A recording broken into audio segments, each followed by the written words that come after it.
Hey guys, National Preparedness Month, day 3. Move. What do I mean, move?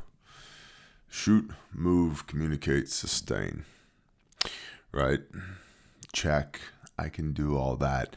Got it, Bear. Cool story. Whatever. You don't understand. I'm old. My knees are bad. My hips hurt. My back is bad. My biceps detached. Or blah, blah, blah. We just got done training with Refuge Training since Sunday morning.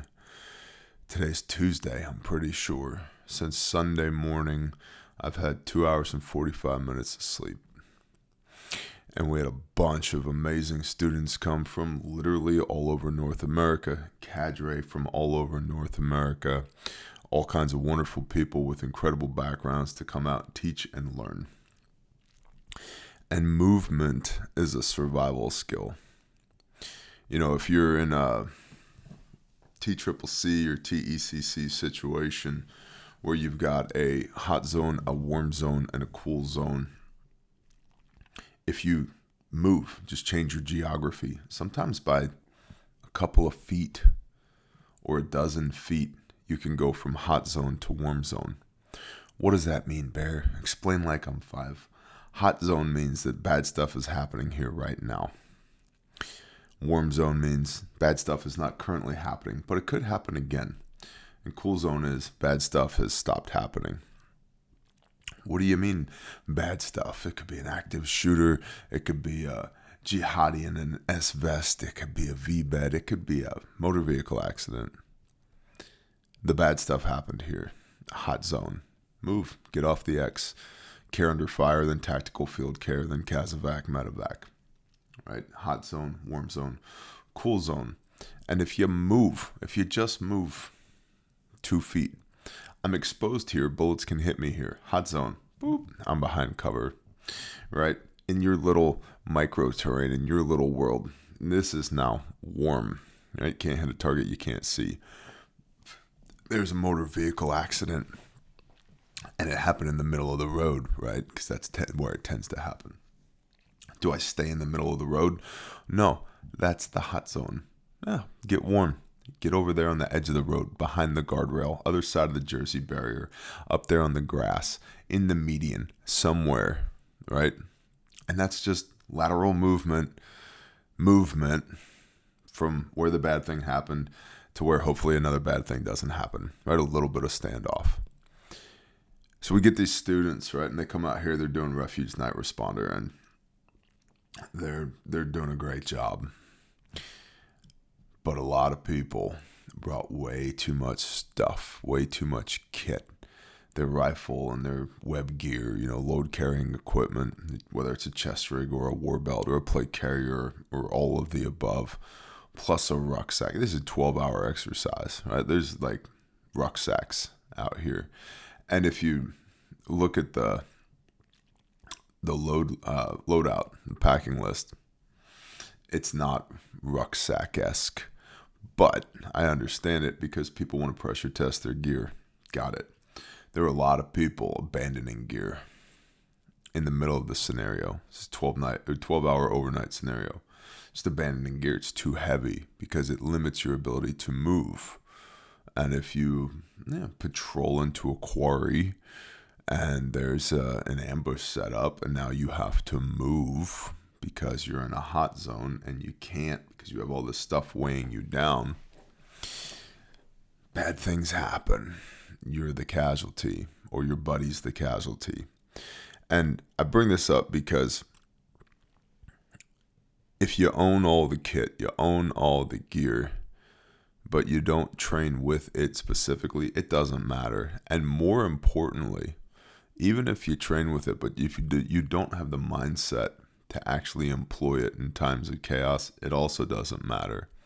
And if you don't have the physicality, and this is me saying this is the guy who's still got at least another 40 pounds to lose. I still have lots of progress to make, right? But I'm making progress because movement is a survival skill. And I'm not just talking big picture Joel Skousen strategic relocation or come out of her my people or population density equation and area study. While all of those are important and all of that is move as well, I'm talking go move your body. Do what you can. But do what you can. If all you can do is walk, then walk. If all you can do is jog, then jog. If all you can do is run, then run. If you can do body weight calisthenics, do that. If you can go throw 550 pounds on the bar and bench press that, then do that. Whatever you can do it. But do it. And it all matters. It all matters.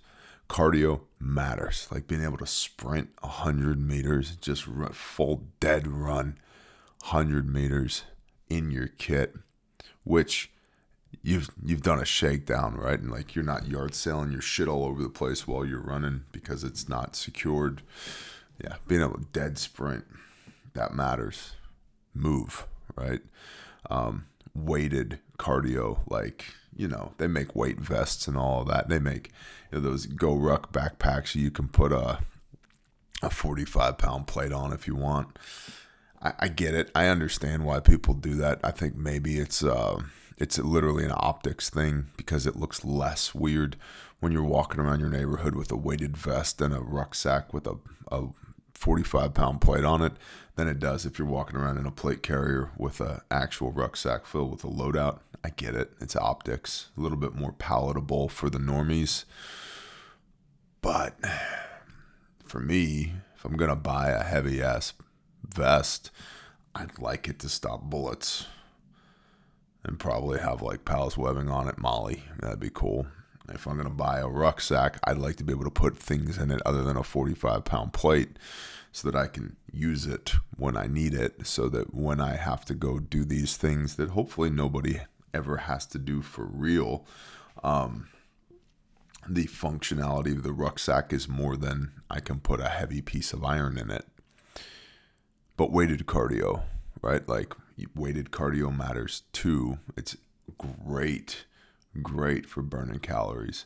And then being able to lift heavy things, the major movements, push and pull with your arms and your legs and your abs and, your back and your shoulders and all of the above all together. It matters because if somebody goes down and you got to pick them up and throw them over your shoulder and weighted cardio sprint with them, with you and all of your gear and their body weight and all of their gear, it matters. Or drag them. And here's the thing, right? We just proved this yet again, all the way around for students and cadre and observers. I'm going to get a surge of adrenaline and I'll do heroic things in the moment. No, you won't. Probably what you'll do is bunch up with your buddies and become a wonderful target for a machine gun. That's probably what's going to happen. All that adrenaline. And what do you have left in the tank? And what's your surge capacity? What do you surge to? Your max ability of physical output. That's what you surge to. And so if your max ability of physical output sucks, you surge to sucks. Like, you don't instantly become a hero in the moment. It's all the reps and sets and the days and weeks and months and years and decades of putting in the hard work, because it's good for you. It's good for your body. It's good for your soul. It's good for your head to move. And it's also a survival skill. It's huge. And just lateral movement a few feet can save your life. Or the ability to sprint from here to there. Or just pick up your kids and run away from the threat. Or run towards the threat to neutralize it so that innocent people aren't victimized. It's so freaking overlooked. And this is not me being on my high horse, because again, I have room for improvement too. And I got all the things wrong with me too. I got 20 bad vertebrae in my back. Cool. I can also pick up people and run with them. I've proven it in the last 72 hours. So, do the things. Move. It's a survival skill. And do what you can now. and grow stronger so that you can do more and more and more. And even if you're in the latter stages of your life, praise Yah. Move. It matters. Do what you can. And I just want to give a special thanks, honestly, to all the cadre that came from all over the place for the refuge night responder. I mean, we had a whole bunch of soft guys and a whole bunch of awesome contractors and prior service guys, and just amazing human beings that of their own time and their own dime came out just to be able to teach and pour into people. And then all the students, for real, because we all have room for improvement, me included. It's training for me too, right? I identified weaknesses and areas that I need to shore up in myself as well. But they came and they did it, and they didn't quit. It was an amazing night. It was hard, and they did it, and they didn't quit, even when it got hard, even when we took them on the emotional roller coaster over and over and over again, even when we killed their patrol leader and ambushed him, and then ambushed him again, and then ambushed him a third time, and pulled psyops on him and sleep deprivation, and they just kept going. And I said a half a dozen times in the talk, these guys are smoked. I don't know if they're going to make it. And they did. They kept going. And so I'm really proud of them. I really am. I'm really, really, really proud of them, because they made the effort. They moved to come and move some more, to learn how to move better. And it's really important. So, National Preparedness Month, Day 3, September the 3rd. Sorry for the late video. Again, 2 hours and 45 minutes of sleep since Sunday morning, because we've been training hard. I appreciate y'all. Have a blessed day. Shalom.